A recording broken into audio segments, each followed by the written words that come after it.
Bismillahirrahmanirrahim. Assalamualaikum warahmatullahi wabarakatuh.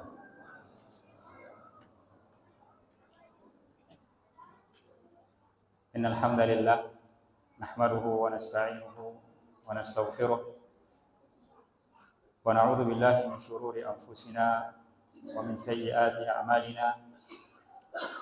Man yahdihillahu fala mudilla lahu wa man yudlil fala hadiya lahu. Asyhadu an la ilaha illallah wahdahu la syarika lah wa asyhadu anna Muhammadan abduhu wa rasuluh salawatullahi wa salamuhu alaihi wa ala alihi wa ashabihi wa man sara ala nahjihi wa istanna bi sunnatihi ila yaumi liqa'i rabbih. Qala ta'ala ya ayyuhalladzina amanu taqullaha haqqa tuqatih wa la tamutunna illa wa antum muslimun. Wa qala jalla sya'nuh ya ayyuhalladzina amanu taqullaha wa qulu qawlan sadida yuslih lakum a'malakum wa yaghfir lakum dhunubakum wa man yuti'illaha wa rasulahu faqad faza fawzan 'azima.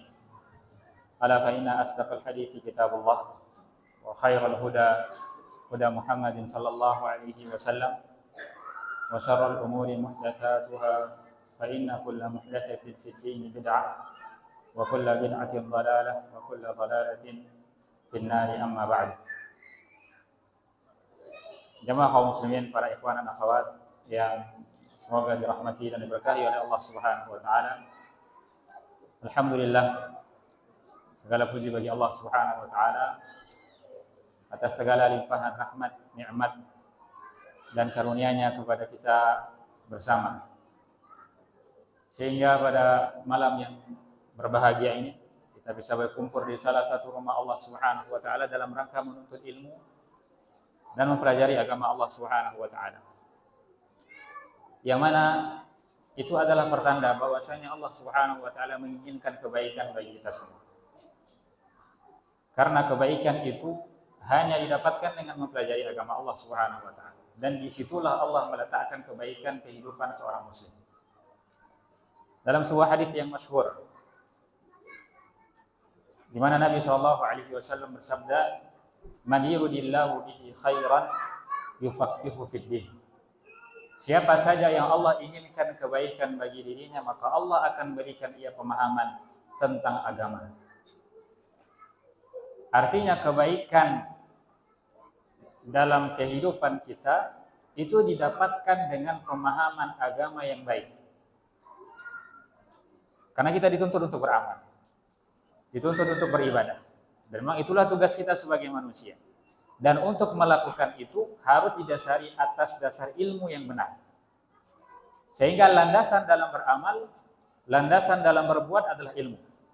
Sehingga semua kebaikan itu berpusat dan berporos kepada ilmu. Maka sebagai seorang muslim, ketika Allah Subhanahu wa taala membukakan hati kita, memberikan kesempatan kepada kita untuk mau menuntut ilmu, menghadiri kajian ilmu, maka itu merupakan salah satu pertanda bahwa Allah ingin memberikan kebaikan untuk kita. Maka banyak-banyaklah bersyukur kepada Allah. Banyak-banyaklah bersyukur kepada Allah karena Allah sudah memberikan kepada kita kesempatan tersebut. Yang mana banyak dari kalangan kaum muslimin lainnya tidak Allah berikan kesempatan itu.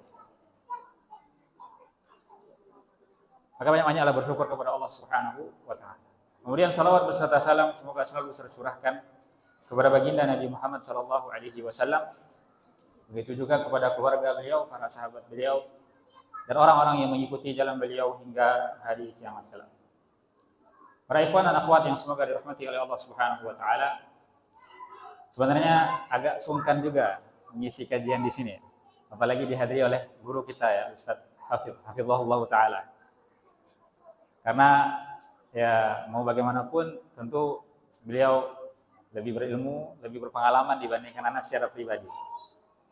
Karena beliau tamat di Libya tahun 2009, anak baru masuk. Anak baru masuk i'dad waktu itu. Jadi tidak ketemu dengan Ustaz Hafiz. Tapi ketemu ya ketika beberapa kali ikut daurah, kenal dan ketemu di situ. Alhamdulillah malam ini berkesempatan untuk hadir di Masjid Abu Bakar dan diberi kesempatan pula untuk bisa berbagi ilmu dan berbagi faedah kepada kawan-kawan di sini. Nah, semoga kajian yang kita bahas pada malam hari ini bisa memberikan manfaat untuk kita semua. Kaum muslimin rahimani wa rahimakumullah.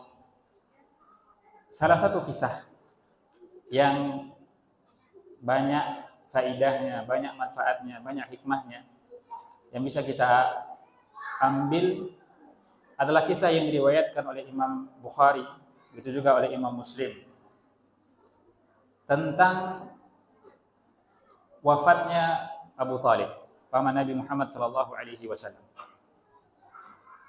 Disebutkan oleh Al-Musayyib Ibnu Hazan radhiyallahu anhu, beliau mengatakan lamma hadara Abu Talib al-wafah. Tatkala kematian hampir mendatangi Abu Talib, paman Nabi.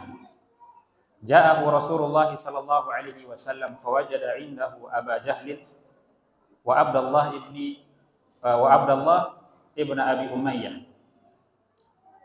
Nabi sallallahu alaihi wasallam datang menjelang kematian Abu Talib ini, menemui pamannya yang tercinta. Dan ketika itu ada dua orang lain. Yang pertama Abu Jahal, kemudian yang kedua Abdullah bin Abi Umayyah.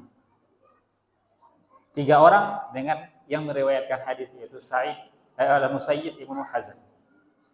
Jadi tiga orang ketika Nabi SAW ingin menjenguk pamannya.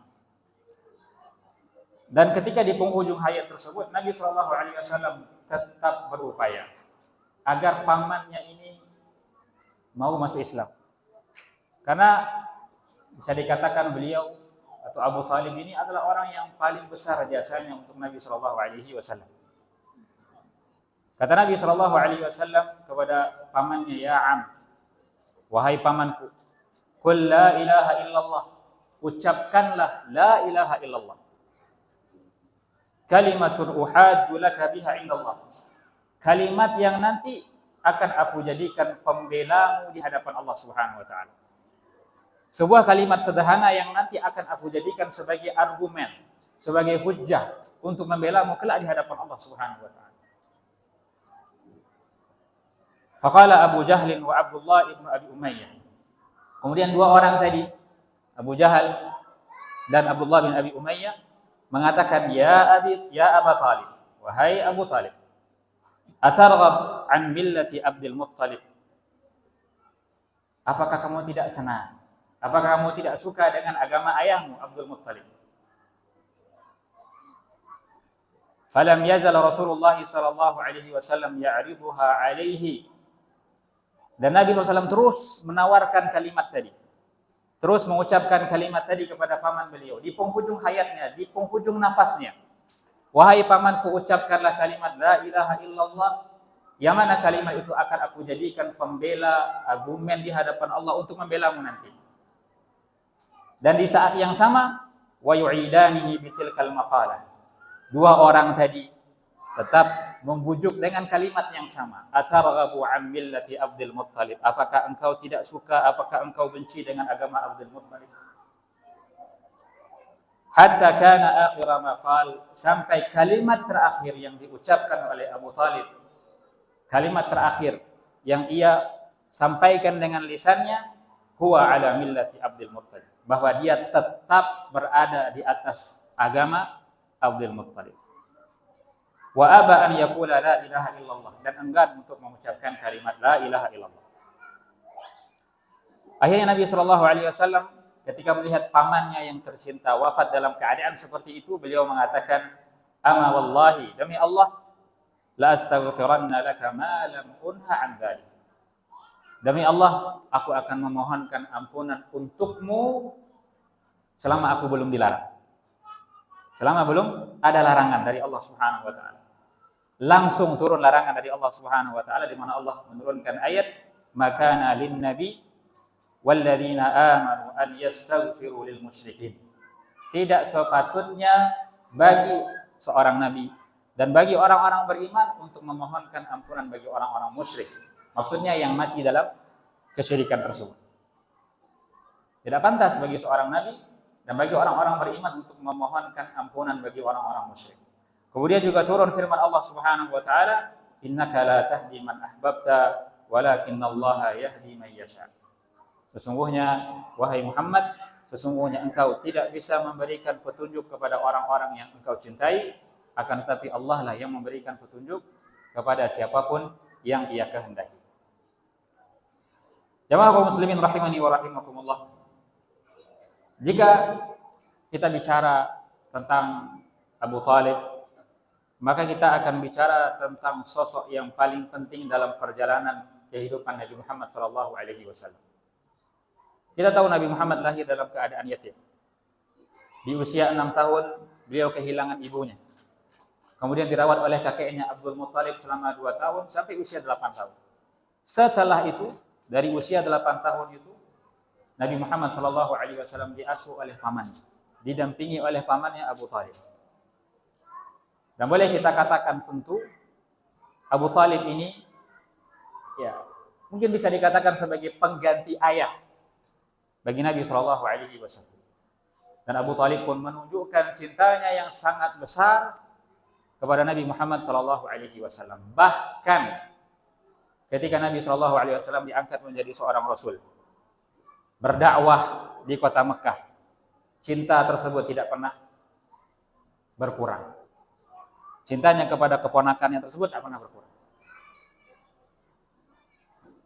Bahkan Abu Thalib meskipun tetap berada di atas agama orang-orang musyrik, dia adalah orang terdepan yang membela Nabi Muhammad dan melindunginya dari segala gangguan dan permusuhan yang dilakukan oleh orang-orang Quraisy ketika beliau berdakwah di kota Mekah. Bahkan dalam sebuah usaha yang paling keras yang dilakukan oleh orang-orang Quraisy untuk membendung dakwah Nabi Muhammad, yaitu peristiwa boikot selama hampir 3 tahun. Artinya orang-orang Quraisy ini memboikot Bani Hashim dan tidak mau bermuamalah dengan mereka, baik itu dalam masalah pernikahan, dalam masalah jual beli, sampai mereka mau menyerahkan Nabi Muhammad SAW. Diboikot habis. Sehingga memang waktu itu Bani Hashim berada dalam keadaan sempit. Semua kalangan Bani Hashim setia, tidak mau menyerahkan Nabi Muhammad SAW kepada orang-orang Quraisy. Abu Thalib sebagai orang yang paling dituakan dari kalangan Bani Hashim pada waktu itu tetap setia membersamai Nabi Muhammad SAW 3 tahun kurang lebih dalam peristiwa boikot tersebut. Bahkan setelah peristiwa boikot tersebut, ya, Abu Thalib baru wafat. Artinya bukan istilahnya bukan kacang-kacangan istilahnya kecintaan yang ditunjukkan oleh Abu Thalib kepada Nabi Muhammad SAW.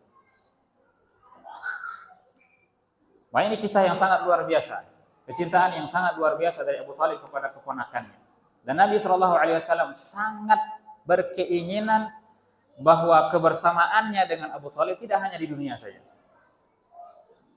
Dia adalah orang yang paling diharapkan oleh Nabi SAW untuk mengucapkan kalimat tauhid. Dia adalah orang yang paling diharapkan oleh Nabi SAW agar bisa masuk ke dalam agama Allah dan mendapatkan keselamatan dunia dan akhirat. Akan tetapi Allah Subhanahu wa taala berkehendak lain. Allah Subhanahu wa taala berkehendak bahwasanya Abu Thalib tidak mendapatkan hidayah tersebut. Jamaah kaum muslimin rahimani wa rahimakumullah. Dari kisah yang kita sebutkan tadi, kita bisa banyak mendapatkan faidah, bisa banyak mendapatkan pemahaman dan manfaat serta hikmah. Yang pertama, tentu adalah keutamaan dari kalimat tauhid itu sendiri. Ya, keutamaan dari kalimat tauhid itu sendiri. Yang mana itu merupakan kunci dan sebab utama untuk masuk ke dalam surga Allah Subhanahu wa taala. Sebutkan dalam sebuah hadis yang diriwayatkan oleh Imam Al-Bukhari dan Muslim dari Ubadah bin Samit radhiyallahu taala anhu, Nabi sallallahu alaihi wasallam bersabda, "Man syahida an la ilaha illallah wahdahu la syarika lah." Siapa yang bersaksi bahwasanya tidak ada yang berhak diibadahi selain Allah, satu-satunya, tidak ada sekutu baginya. Wa anna Muhammadan 'abduhu wa rasuluh, dan Muhammad adalah hamba dan utusannya. wa anna Isa Abdullah wa ibnu amatihi wa kalimatuhu alqaha ila Maryam wa ruhum min, dan bahwasanya Isa adalah hamba Allah, anak dari hamba perempuannya, dan kalimat yang ia tiupkan kepada Maryam, dan ruh darinya. Wal jannatu haqqun wan naru haqq, surga itu benar, neraka itu benar. Adkhalahu Allahul jannata ala ma kana minal amal, maka Allah Subhanahu wa taala akan memasukkannya ke dalam surga apapun amalannya. Artinya itu adalah kunci untuk masuk ke dalam surga. Makanya Nabi SAW di penghujung hayat Abu Thalib itu memintanya untuk mengucapkan kalimat itu, karena itu kuncinya. Itu sebab paling mendasar untuk masuk ke dalam surga Allah Subhanahu wa taala. Kalau itu terucap, maka Abu Thalib bisa saja masuk ke dalam surga Allah. Apalagi mendapatkan pembelaan langsung dari Nabi Muhammad SAW. Kemudian yang kedua, bahwasanya kalimat tauhid itu adalah kalimat yang paling berat timbangannya. Ya. Sebagaimana yang disebutkan oleh Nabi SAW dalam sebuah hadis ketika Nabi Musa alaihissalam meminta diajarkan kalimat lain selain kalimat la ilaha illallah. Karena beliau merasa bahwa kalimat itu diucapkan oleh semua hambanya. Jadi Nabi Musa menginginkan kalimat istimewa yang hanya diperuntukkan untuk dirinya sendiri. Meminta kalimat zikir yang lain. Nabi Musa alaihissalam. Namun Allah Subhanahu wa taala mengatakan bahwasanya kalau seandainya langit beserta penghuninya selain Allah Subhanahu wa taala, begitu juga dengan bumi beserta penghuninya, diletakkan di satu sisi timbangan, kemudian kalimat tauhid di sisi timbangan yang lain, maka kalimat tauhid ini jauh lebih berat. Artinya ini adalah kalimat yang sangat luar biasa. Dan kita juga tahu ketika Nabi SAW mengatakan bahwasanya keimanan itu ada 70-an cabang, dan mengatakan afdaluha qaulu la ilaha illallah, yang paling tinggi tingkatannya adalah kalimat la ilaha illallah. Artinya ini bukan kalimat sederhana, ini bukan kalimat yang istilahnya biasa-biasa saja, akan tetapi itu adalah kalimat yang sangat luar biasa dan berat timbangannya di hadapan Allah Subhanahu wa taala. Dan disebutkan juga oleh Al-Bukhari dan Muslim ketika Abu Dzar, diriwayatkan oleh Abu Dzar radhiyallahu taala anhu, ketika Nabi sallallahu alaihi wasallam mengatakan ma min 'abdin qala la ilaha illallah thumma mata 'ala dzalik illa dakhala al-jannah. Tidaklah seorang hamba yang mengucapkan kalimat la ilaha illallah dengan benar tentunya, dengan memenuhi persyaratan tentunya, kemudian dia meninggal di atas kalimat tersebut, kecuali pasti dia akan masuk ke dalam surga. Kemudian Abu Dzar pada waktu itu mengatakan wa in zana wa in saraq, meskipun dia berzina, meskipun dia mencuri, kata Abu Dzar, kemudian kata Nabi sallallahu alaihi wasallam wa in zana wa in saraq, meskipun ia berzina, meskipun ia mencuri. Artinya segala dosa besar bisa saja seorang mendapatkan pengampunan dari Allah secara langsung, atau mungkin diberikan hukuman terlebih dahulu di neraka. Yang pasti orang yang mengucapkan kalimat ini akan masuk ke dalam surga Allah Subhanahu wa taala. Kemudian jamaah kaum muslimin rahimani wa rahimakumullah, itu adalah hikmah pertama, itu adalah pelajaran pertama yang harus kita simpan dengan baik, bahwa kalimat ini adalah inti dari agama kita. Dan itulah yang diajarkan oleh para nabi. Setiap nabi diutus oleh Allah Subhanahu wa taala, itulah yang menjadi seruan utama mereka. Mengajak umatnya untuk mengesahkan Allah Subhanahu wa taala, tidak mempersekutukannya dengan apapun. Dan itu juga lah tujuan kita diciptakan di muka bumi ini, yaitu untuk beribadah kepada Allah Subhanahu wa taala semata dan meninggalkan segala bentuk kesyirikan. Dan keutamaan kalimat tauhid ini bisa didapatkan kalau kita paham dengan konsekuensinya. Nah, itu adalah poin kedua yang ingin kita bahas, yaitu tentang konsekuensi dari kalimat tauhid tadi. Kalimat tauhid ini memang syarat keselamatan, bagaimana yang kita sebutkan. Artinya kalau seorang ingin mendapatkan keselamatan di akhirat kelak, dimasukkan oleh Allah Subhanahu wa taala ke dalam surganya, maka kalimat tauhid itu harus ada. Ya, kalimat tauhid itu harus ada. Akan tetapi seseorang tentu harus paham terlebih dahulu tentang konsekuensi dari kalimat tersebut. Konsekuensi utamanya tentu adalah bara'ah atau berlepas diri dari syirik dan ahli syirik. Berlepas diri dari kekufuran dan orang-orang kafir. Ya. Kenapa? Karena ketika kita bicara tentang tauhid, tentang kalimat tauhid ini berarti ada dua rukunnya. Yang pertama nafyun, yang kedua itsbat.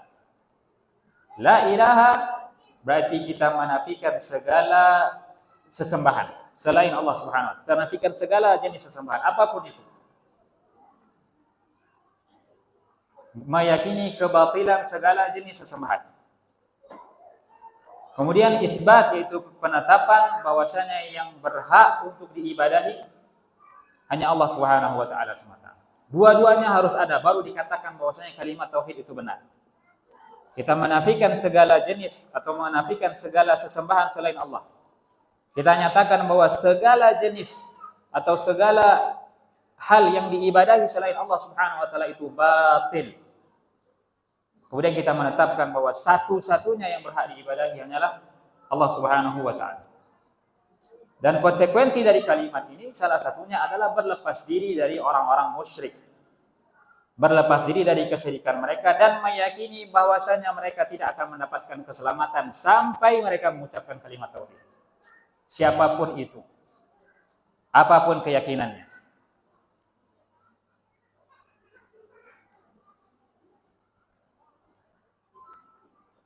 Dan di sini kita perhatikan jemaah kaum muslimin rahimani wa rahimakumullah. Ketika Nabi sallallahu alaihi wasallam meminta kepada pamannya untuk mengucapkan ya am qul la ilaha illallah kalimatun uhajju laka biha indallah.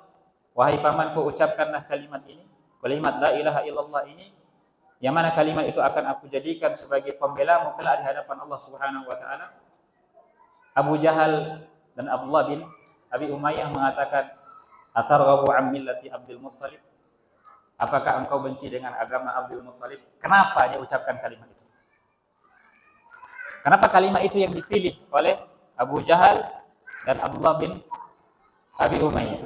Kenapa kalimat itu yang dipilih? Untuk mempengaruhi Abu Talib. Karena konsekuensi dari mengucapkan kalimat la ilaha illallah berarti meyakini bahwa Abdul Muttalib di neraka. Abu Jahal paham bahwa kalimat ini bukan kalimat sembarangan mengucapkannya.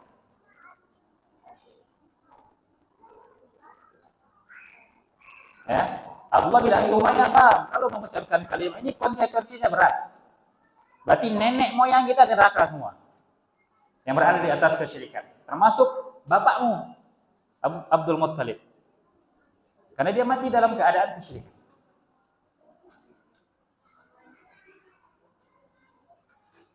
Di kalimat inilah Abu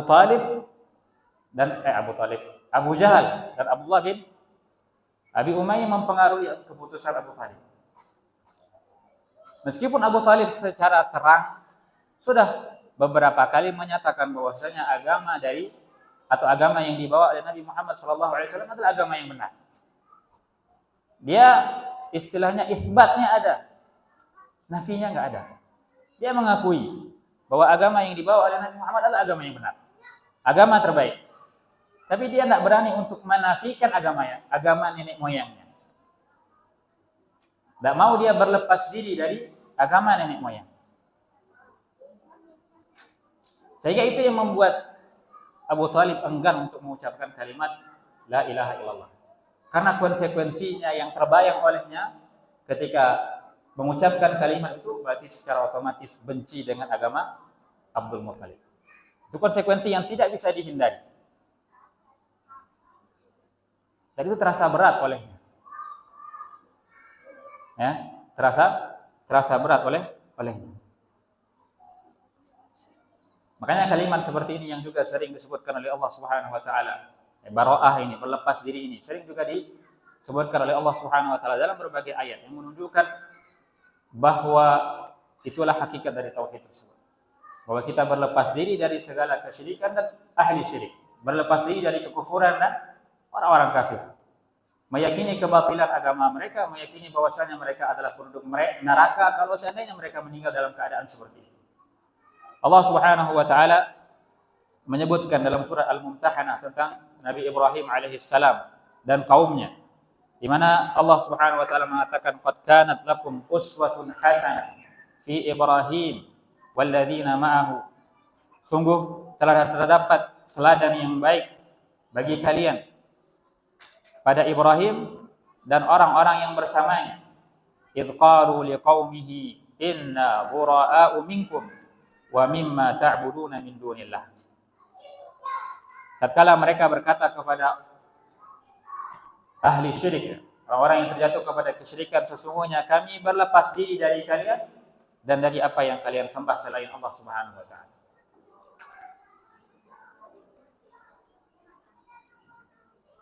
Ini konsekuensi utama, konsekuensi yang paling mendasar ketika seseorang mengucapkan kalimat tauhid tersebut.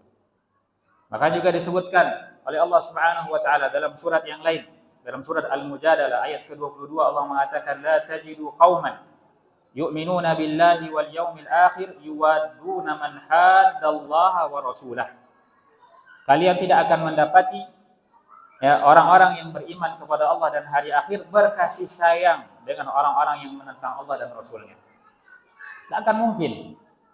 Orang-orang yang benar-benar beriman kepada Allah dan hari akhir, orang-orang yang benar-benar meyakini bahwa Allah adalah satu-satunya sesembahan, tidak akan berkasih sayang dengan orang-orang yang memusuhi Allah, menentang Allah dan Rasulnya. Tidak akan mungkin.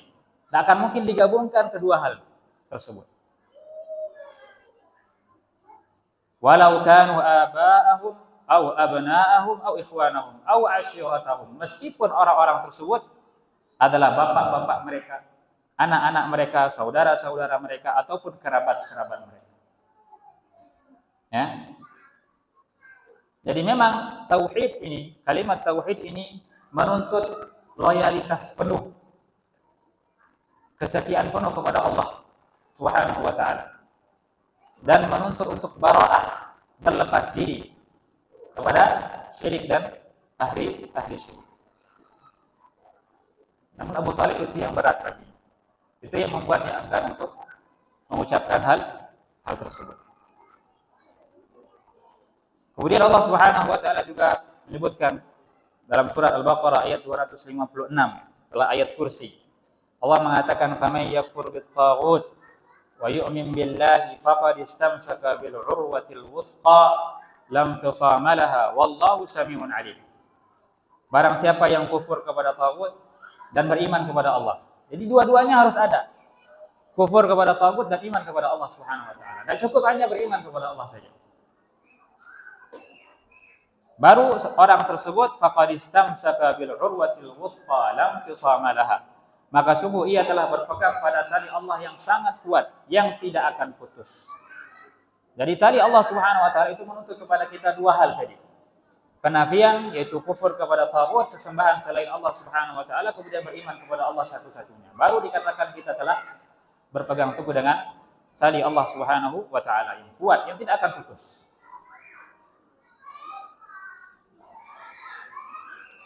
Maka ini adalah konsekuensi mendasar. Konsekuensi mendasar. Dan sikap bara'ah ini tidak ada toleransi di dalamnya. Karena salah satu mungkin, apalagi di negara kita yang menuntut adanya toleransi antar umat beragama, maka bara'ah itu enggak ada hubungannya sama sekali dengan toleransi. Ini adalah sebuah sikap tegas yang harus kita yakini sebagai seorang muslim, bahwa kita meyakini bahwa setiap orang yang beragama dengan selain agama Islam, dia tidak akan mendapatkan keselamatan di akhirat kelak. Tidak ada toleransi dalam masalah ini. Tidak ada toleransi dalam masalah. Tidak boleh bagi seorang muslim meyakini bahwa masih ada jalan keselamatan yang lain. Islam bukan salah satu jalan keselamatan, tapi satu-satunya jalan keselamatan. Bukan salah satu, tapi satu-satunya. Makanya Allah Subhanahu wa taala mengatakan dalam Al-Qur'an, Wa may yabtaghi ghairal islami dina falan yuqbala minhu. Siapa saja yang mencari agama selain agama Islam, maka itu tidak akan diterima darinya, tidak akan diterima. Wa huwa fil akhirati minal khasirin, dan dia di akhirat kelak akan menjadi orang-orang yang merugi.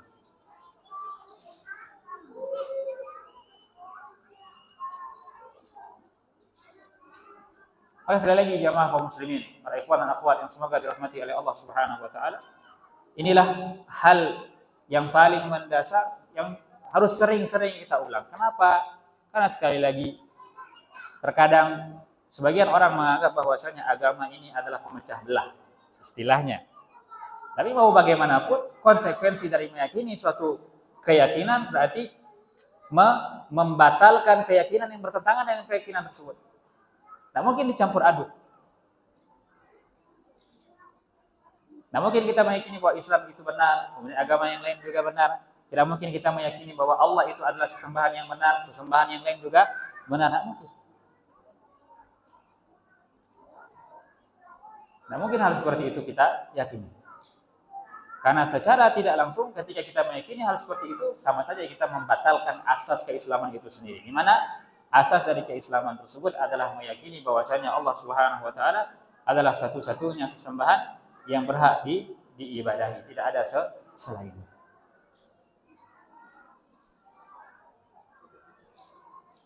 Dan itu menjadi bukti jamaah kaum muslimin rahimani wa rahimakumullah bahwa orang-orang Quraisy ini ketika Nabi SAW mengajak mereka kepada agama Allah, mengajak mereka kepada tauhid, mereka paham konsekuensinya. Yang banyak mungkin dari kalangan kaum muslimin yang tidak paham dengan konsekuensi tersebut. Ya, orang-orang Quraisy itu paham, tahu mereka bahwa kalimat ini bukan kalimat sembarangan yang kalau diucapkan itu nggak ada kelazimannya, nggak ada konsekuensinya, ada konsekuensinya dan konsekuensinya itu berat. Ya, berarti harus meyakini bahwa agama yang mereka anut selama ini adalah kesalahan. Meyakini bahwa nenek moyang mereka sebelumnya yang meninggal dalam keadaan seperti itu berarti berada di atas kesalahan dan akan mendapatkan azab yang berat, akan mendapatkan azab yang pedih. Kemudian jamaah kaum muslimin rahimani wa rahimakumullah, di antara hikmah lain dari kisah ini tentu adalah apa yang disebutkan oleh Allah Subhanahu wa taala tentang masalah hidayah. Di mana Allah Subhanahu wa taala mengatakan, "Innaka la tahdi man ahbabta, walakinallaha yahdi man yasha." Sesungguhnya wahai Muhammad, sesungguhnya engkau tidak bisa memberikan hidayah kepada orang yang engkau cintai, akan tetapi Allah Subhanahu wa taala lah yang memberikan hidayah kepada siapapun yang Dia kehendaki. Para ulama menerangkan bahwasanya hidayah yang dinafikan oleh Allah Subhanahu wa taala dalam ayat ini disebut dengan hidayah taufik. Ya, hidayah taufik. Di mana di dalam Al-Qur'an ataupun hadis Nabi sallallahu alaihi wasallam ketika lafaz atau kalimat hidayah ini disebutkan, maka ada dua kemungkinan. Yang pertama disebut dengan hidayah irsyad. Hidayatul irsyad, yaitu petunjuk berupa penjelasan, penerangan, kemudian juga arahan menuju jalan yang benar. Dan itu dimiliki oleh Nabi Muhammad SAW dan kaum muslimin secara umum. Artinya Nabi SAW bisa memberitahu mana yang benar, mana yang salah, membimbing mana yang benar, mana yang salah. Sebagaimana yang disebutkan oleh Allah Subhanahu wa taala dalam surat Asy-Syura ayat ke-52, "Wa innaka la tahdi ila siratin mustaqim." Sesungguhnya wahai Muhammad, engkau benar-benar memberikan petunjuk kepada jalan yang lurus. Yang mana hidayatul irsyad ini hanya sebatas menunjuki jalan saja, hanya sebatas memberitahu saja. Tapi tidak bisa menjamin bahwa orang tersebut bisa menempuh jalan tersebut. Hanya sekedar ngasih tahu saja. Adapun yang kedua yaitu hidayatul taufik, yaitu adalah petunjuk berupa kemampuan untuk menerima kebenaran, mengimaninya dan istiqamah di atasnya. Dan inilah yang hanya dimiliki oleh Allah Subhanahu wa taala semata saja. Allah lah yang memilih siapa yang berhak untuk mendapatkan hidayah tersebut. Artinya ada orang yang sudah mengetahui mana yang benar, mana yang salah, mana yang hak, mana yang batil, tapi tidak semuanya bisa menerima dan mengikutinya. Dan orang-orang yang bisa menerima dan mengikutinya itu hanyalah orang-orang yang dipilih oleh Allah Subhanahu wa taala. Mereka lah yang mendapatkan hidayah taufik tersebut. Dan itulah yang dinafikan oleh Allah Subhanahu wa taala dalam ayat tadi. Innaka la tahdi man ahbabta walakinallaha yahdi man yasha. Sesungguhnya Muhammad, engkau tidak bisa memberikan hidayah kepada orang yang engkau cintai, akan tetapi Allah lah yang memberikan hidayah kepada orang yang Dia kehendaki. Dan ayat yang semisal ini banyak disebutkan oleh Allah Subhanahu wa taala dalam Al-Qur'an. Di antaranya firman Allah Subhanahu wa taala, "Faman yuridillahu ay yahdiyahu yashrah sadrahu lil Islam." Siapa saja yang Allah Subhanahu wa taala inginkan mendapatkan petunjuk, maka Allah akan lapangkan hatinya untuk menerima Islam tersebut. Kemudian juga firman Allah Subhanahu wa taala dalam surat An-Nahl ayat ke-37, "In tahris ala hudahum fa innallaha la yahdi man yudhil wa ma lahum min nasirin." Kata Allah, sekalipun engkau Muhammad sangat berkeinginan agar mereka mendapatkan petunjuk, sesungguhnya Allah tidak memberikan hidayah, tidak memberikan petunjuk kepada orang-orang yang disesatkannya, dan mereka tidak mempunyai penolong. Artinya meskipun Nabi Muhammad berkeinginan kuat agar pamannya tadi mendapatkan hidayah dan petunjuk untuk menerima, tetapi ketika Allah Subhanahu wa taala tidak menghendakinya, maka itu tidak akan pernah terjadi. Maka hidayah seperti inilah yang ada di tangan Allah Subhanahu wa taala. Maka itulah yang terus kita minta kepada Allah. Kita setiap kali sholat, apa yang kita minta kepada Allah dalam surah Al-Fatihah, ihdinas siratal mustaqim.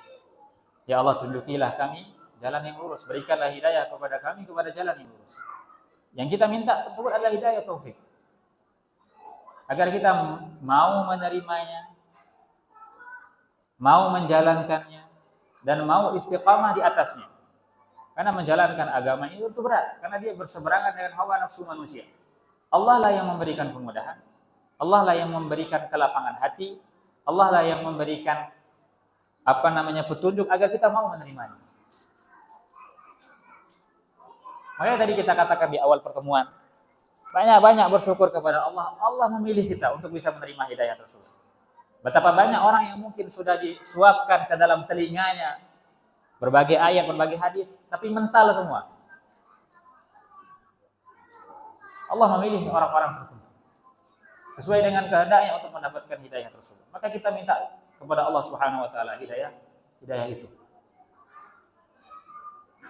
Makanya salah satu doa yang juga diajarkan oleh Nabi sallallahu alaihi wasallam, Allahumma inni as'aluka al-huda wat-tuqa wal-'afafa wal ghina. Ya Allah, sesungguhnya aku meminta kepadamu petunjuk. Petunjuk inilah yang kita minta kepada Allah, agar kita mendapatkan petunjuk tersebut. Makanya Bapak dan Ibu jamaah kaum muslimin, teruslah merasa beruntung ketika kita bisa beribadah kepada Allah.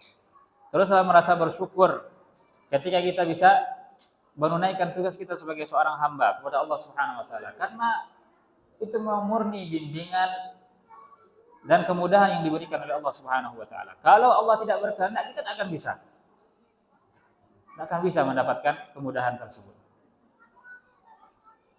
Kemudian juga salah satu faedah yang disebutkan oleh Al-Imam Ibnu Rajab Al-Hambali ketika beliau bicara tentang masalah hidayah ini, beliau juga membahas tentang masalah hidayah. Ada namanya hidayah yang bersifat global dan ada hidayah yang bersifat terperinci. Ya. Yang mana beliau menjelaskan tentang masalah hidayah global ini adalah hidayah tentang pokok-pokok agama secara umum saja. Sementara hidayah secara terperinci adalah bimbingan dari Allah Subhanahu wa taala secara terus-menerus dalam setiap langkah kehidupan kita. Makanya ketika kita berdoa kepada Allah Subhanahu wa taala dalam surat Al-Fatihah tadi yang kita katakan ihdinas siratal mustaqim, ya Allah, tunjukilah kami jalan yang lurus. Mungkin kita bertanya-tanya, kita sudah di atas hidayah atau belum? Kalau sudah, kenapa kita minta?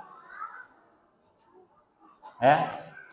Kenapa kita masih minta kepada Allah hidayah? Kalau seandainya kita sudah berada di atas hidayah. Karena maksudnya ketika kita meminta kepada Allah ihdinas siratal mustaqim, maksudnya adalah bimbingan yang bersifat terus-menerus dari Allah Subhanahu wa taala agar diberikan keistiqomahan sampai akhir hayat kita. Karena tidak ada jaminan sama sekali jemaah kaum muslimin bahwa keadaan kita yang seperti ini saat ini akan terus berkelanjutan sampai ujung hayat kita. Tidak ada jaminan. Siapa yang bisa jamin? Banyak orang-orang yang kita sangka berada di atas hidayah, namun ternyata ketika bergulirnya waktu, dia malah kembali kepada keburukan. Banyak orang-orang yang kita lihat berada di atas petunjuk Allah Subhanahu wa taala saat ini, namun dengan berjalannya waktu ternyata hal tersebut berubah. Makanya yang kita minta kepada Allah Subhanahu wa taala, ya ihdinas siratal mustaqim, artinya kita memohon kepada Allah agar diberikan bimbingan secara terus-menerus sampai akhir hayat kita. Dan Allah Subhanahu wa taala mematikan kita di atas keadaan tersebut. Makanya juga salah satu doa yang sering dipanjatkan oleh Nabi sallallahu alaihi wasallam, ya muqallibal qulub, tsabbit qulubana ala dinik.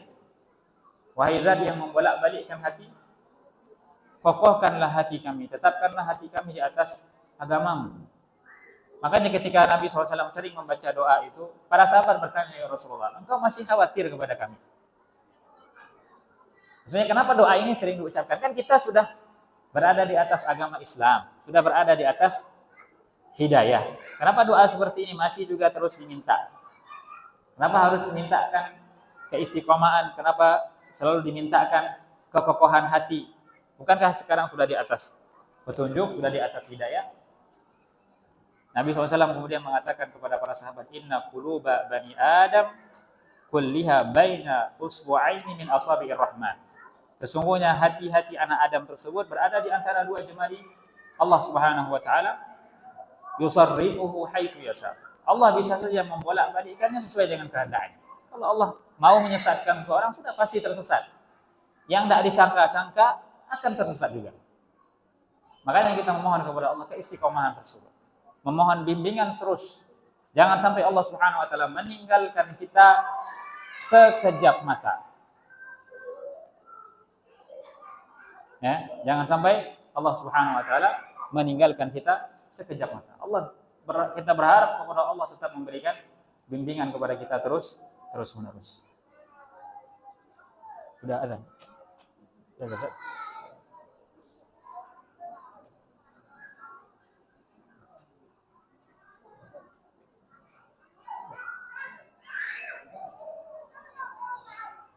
Ada dulu kita.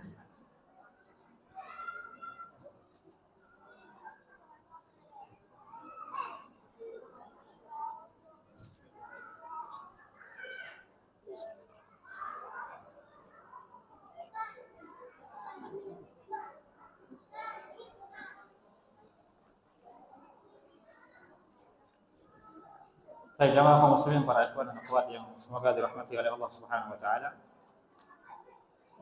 Hikmah berikutnya yang bisa kita ambil dari kejadian atau kisah wafatnya Abu Thalib ini adalah tentang larangan untuk taklid kepada nenek moyang. Artinya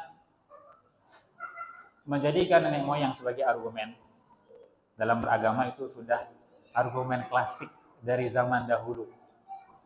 Artinya setiap kali datang para nabi dan rasul untuk mengajak manusia kepada kebenaran, selalu saja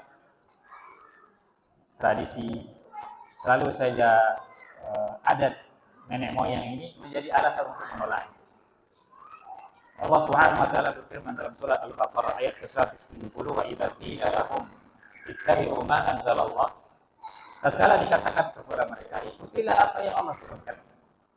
Qalu bal nattabi'u ma alfaina 'alaihi aba'ana. Mereka menjawab, kami hanya akan mengikuti apa yang kami dapati dari nenek moyang kami, dari bapak-bapak kami yang dahulu. Awalau kana aba'uhum la ya'qiluna syai'a wa la yahtadun. Apakah mereka akan tetap mengikuti meskipun nenek moyang mereka tidak mengetahui apapun dan tidak pula mendapatkan petunjuk? Jadi ini adalah salah satu argumen klasik. Argumen yang sudah lama Setiap kali para nabi dan rasul diutus oleh Allah Subhanahu wa taala kepada suatu kaum, maka argumen seperti ini yang selalu dipakai. Dan argumen seperti ini pula lah yang menggoyahkan Abu Thalib untuk menerima ajakan Nabi Shallallahu Alaihi Wasallam untuk mengucapkan kalimat tauhid. Ya, targhabu an millati Abdul Muttalib. Nah, ini bapakmu, nenek moyangmu, kakekmu, buyutmu, semuanya berada di atas agama ini. Kamu tidak suka, kamu mau meninggalkannya. Jadi setiap para nabi dan rasul, setiap manusia diajak untuk kembali kepada agama Allah, selalu saja ini menjadi salah satu argumen yang paling mendasar. Argumen yang paling mendasar untuk menolak kebenaran, bahwa mereka mendapati bahwa seperti inilah nenek moyang mereka, seperti inilah tradisi yang mereka dapati, sehingga mereka enggan untuk menerima. Padahal di akhirat kelak, orang akan saling melepas diri. Orang akan saling berlepas diri. Sebutkan oleh Allah Subhanahu wa taala dalam surah Al-Baqarah ayat ke-166, 167 Allah mengatakan idz tabarra'a alladziina tubi'u minal ladziina taba'u wa ra'awul 'adzab wa taqatta'at bihimul asbab. Ketika orang-orang yang diikuti berlepas diri dari orang-orang yang mengikuti dan mereka sudah melihat azab, terputuslah segala hubungan di antara mereka. Terputuslah segala hubungan di antara mereka. Tidak ada lagi, oh ini bapak saya, ini anak, tidak ada lagi, udah. Wa qala alladziina ittaba'u law anna lana qarratan fanatabarra'a minhum kama tabarra'u minna. Dan berkatalah orang-orang yang mengikuti, menyesal mereka, kalau seandainya kami dapat kembali ke dunia, kalau seandainya punya kesempatan kedua, niscaya kami akan berlepas diri dari mereka sebagaimana mereka berlepas diri dari kami sekarang. Jadi itulah kalimat yang diucapkan oleh Abu Thalib dan yang semisalnya nanti. Dulu saya kekeh ikut mereka, dulu saya kekeh untuk ngikutin mereka. Kalau saya seandainya tahu bahwasanya di akhirat ini mereka akan berlepas diri, saya dulu juga di dunia akan berlepas diri. Tapi masalahnya sudah terlambat. Kalimat seperti itulah yang keluar dari orang-orang yang dahulu menjadikan nenek moyang sebagai alasan. Lau anna lana karratan fanatabarra'a minhum kama tabarra'u minna. Kalau seandainya kami punya kesempatan lain, bisa kembali ke dunia lagi, kami akan melepas diri dari mereka sebagaimana mereka berlepas diri dari kami saat ini. Kadzalika yurihimullahu a'malahum hasaratin 'alaihim wa ma hum bikharijin minan nar. Demikianlah Allah Subhanahu wa taala memperlihatkan kepada mereka amal perbuatan mereka yang menjadi penyesalan. Sesal sudah. Dulu saya mati-matian membelanya, dulu saya mati-matian setia kepadanya. Sekarang tidak ada lagi guna. Dulu saya nak mau mengikuti ajakan para nabi dan rasul hanya demi mereka, hanya demi nenek moyang. Tahu-tahunya ketika di akhirat mereka berlepas diri. Kerugian sudah. Ternyata kesetiaan itu tidak membuahkan apa-apa. Kesetiaan itu hanya mendatangkan kerugian. Kemudian juga ini sesuai dengan apa yang kita lihat dari kisah Abu Thalib. Murni karena tidak mau meninggalkan agama nenek moyangnya saja. Murni tidak mau meninggalkan agama nenek moyangnya saja. Dan kita tahu, nama kaum muslimin rahimani wa rahimakumullah, segala hubungan yang dibangun bukan atas dasar ketakwaan, maka itu akan berujung permusuhan kelak di akhirat. Hubungan kekerabatan sekalipun antara orang tua dengan anak, antara seseorang dengan saudaranya, kita menganggap bahwa itu hubungan yang kuat. Tapi kalau seandainya tidak didasari atas ketakwaan kepada Allah, tidak didasari atas agama Allah, itu tidak akan menjadi permusuhan kelak di akhirat. Allah Subhanahu wa taala berfirman, al-akhillau yawma idzin ba'dhum li ba'din adu illa al-muttaqin. Pada hari kiamat nanti orang-orang yang bersahabat, punya hubungan dekat, akan menjadi bermusuhan satu sama lain. Illal muttaqin, kecuali orang-orang yang bertakwa. Artinya hubungan yang akan bertahan terus sampai hari kiamat nanti adalah hubungan yang dia bangun di atas asas ketakwaan kepada Allah Subhanahu wa taala. Kekerabatan akan ada antara anak dan antara anak dengan orang tua. Ada antara suami dan istri juga ada. Bahkan disebutkan oleh Allah Subhanahu wa taala di dalam surat Al-Ma'arij ayat ke-11 sampai ayat 14. Seseorang akan mau mengorbankan orang yang paling dia cintai di dunia, asalkan dia bisa selamat di akhirat. Bayangkan, kita merasa kita mencintai anak kita sekarang, mencintai istri kita sekarang, mencintai orang tua kita sekarang. Nanti di akhirat, kalau seandainya mereka bisa menjadi tebusan bagi kita untuk bebas dari neraka Allah, kita akan mau mengorbankan mereka. Putus sudah kecintaan tersebut, putus sudah hubungan tersebut. Allah Subhanahu wa taala berfirman, "Yawaddul mujrim law yaftadi min adzabi yauma idzin bi bani." Orang-orang yang berdosa berharap seandainya dia dapat menebus dirinya dari azab Allah Subhanahu wa taala pada hari kiamat dengan anak-anaknya. Kalau seandainya anak-anaknya tersebut bisa menjadi penyelamat dia dari azab Allah, dia akan korbankan anak-anaknya. Padahal itu anaknya, orang yang paling dia cintai di dunia. Wa sahibatihi wa akhi. Mau dia mengorbankan istrinya, mau mengorbankan saudaranya, asalkan dia selamat. Wa fasilatihi allati tu'wi. Begitu juga dengan keluarga yang sebelumnya melindunginya. Wa man fil ardi jami'an, bahkan kalau seandainya semua orang yang ada di muka bumi ini bisa menjadi tebusan agar dia selamat dari azab Allah, dia akan mau mengorbankannya. Tsumma yunji, lalu tebusan tersebut bisa menyebabkan dia selamat. Di dunia boleh kita katakan kita cinta istri, kita cinta anak-anak kita cinta orang tua, kita cinta keluarga. Karena hubungan nasab, karena hubungan darah. Di akhirat kelak itu tidak ada gunanya. Apabila hubungan tersebut tidak dibangun di atas ketakwaan, itu tidak akan ada gunanya sama sekali.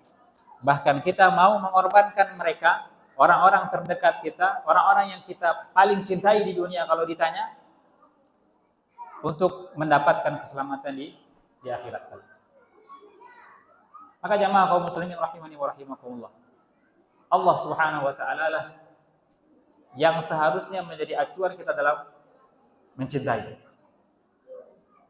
Asas keimanan, asas ketakwaan yang seharusnya menjadi landasan kita untuk mencintai dan membenci seseorang. Mengikuti dan tidak mengikuti seseorang. Abu Thalib yang hanya menjadikan asas nasab, mengikuti ayahnya Abdul Muttalib, mengikuti agamanya hanya atas dasar asas nasab saja, tidak berguna. Rugi dia. Dia meninggalkan kebenaran hanya demi ingin bersama dengan Abdul Muttalib. Padahal nanti di akhirat mereka akan saling berlepas diri, akan saling menyalahkan satu sama lain. Maka jamaah kaum muslimin rahimani wa rahimakumullah, ini adalah nasihat bagi kita semua. Kisah kematian Abu Thalib ini adalah nasihat yang sangat besar bagi kita. Bahwa kita harus mengikuti kebenaran.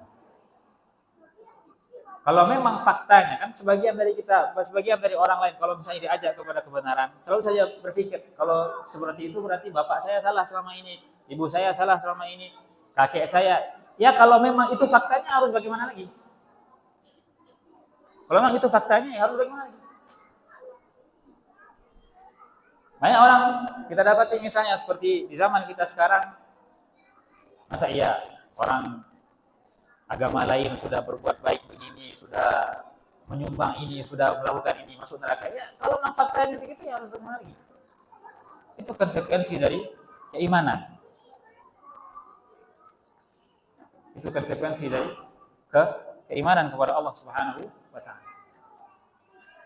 Makanya jamaah kaum muslimin rahimani wa rahimakumullah, agama Islam ini memang tak bisa diduakan sama sekali. Tak bisa diduakan sama sekali. Ikut 100%, kalau enggak berarti dianggap meninggalkannya 100%. Dalam hal-hal yang prinsipil seperti ini. Ya, dalam hal-hal yang prinsipil seperti ini. Makanya jamaah kaum muslimin rahimani wa rahimakumullah, kisah Abu Thalib ini benar-benar mengajarkan kepada kita hal-hal yang paling mendasar tentang agama kita. Ya, hal-hal yang paling mendasar tentang agama kita yang banyak mungkin dari kaum muslimin belum benar-benar memahaminya. Maka kita berdoa kepada Allah Subhanahu wa taala agar diberikan keistiqomahan untuk meyakini hal ini dan dilindungi oleh Allah Subhanahu wa taala dari berbagai syubhat. Ya, dari berbagai syubhat yang banyak tersebar di zaman kita sekarang. Tentang masalah-masalah prinsipil seperti ini. Pemahaman-pemahaman yang keliru tentang agama dan yang selainnya. Yang banyak kita dapati di media-media kita, di media sosial.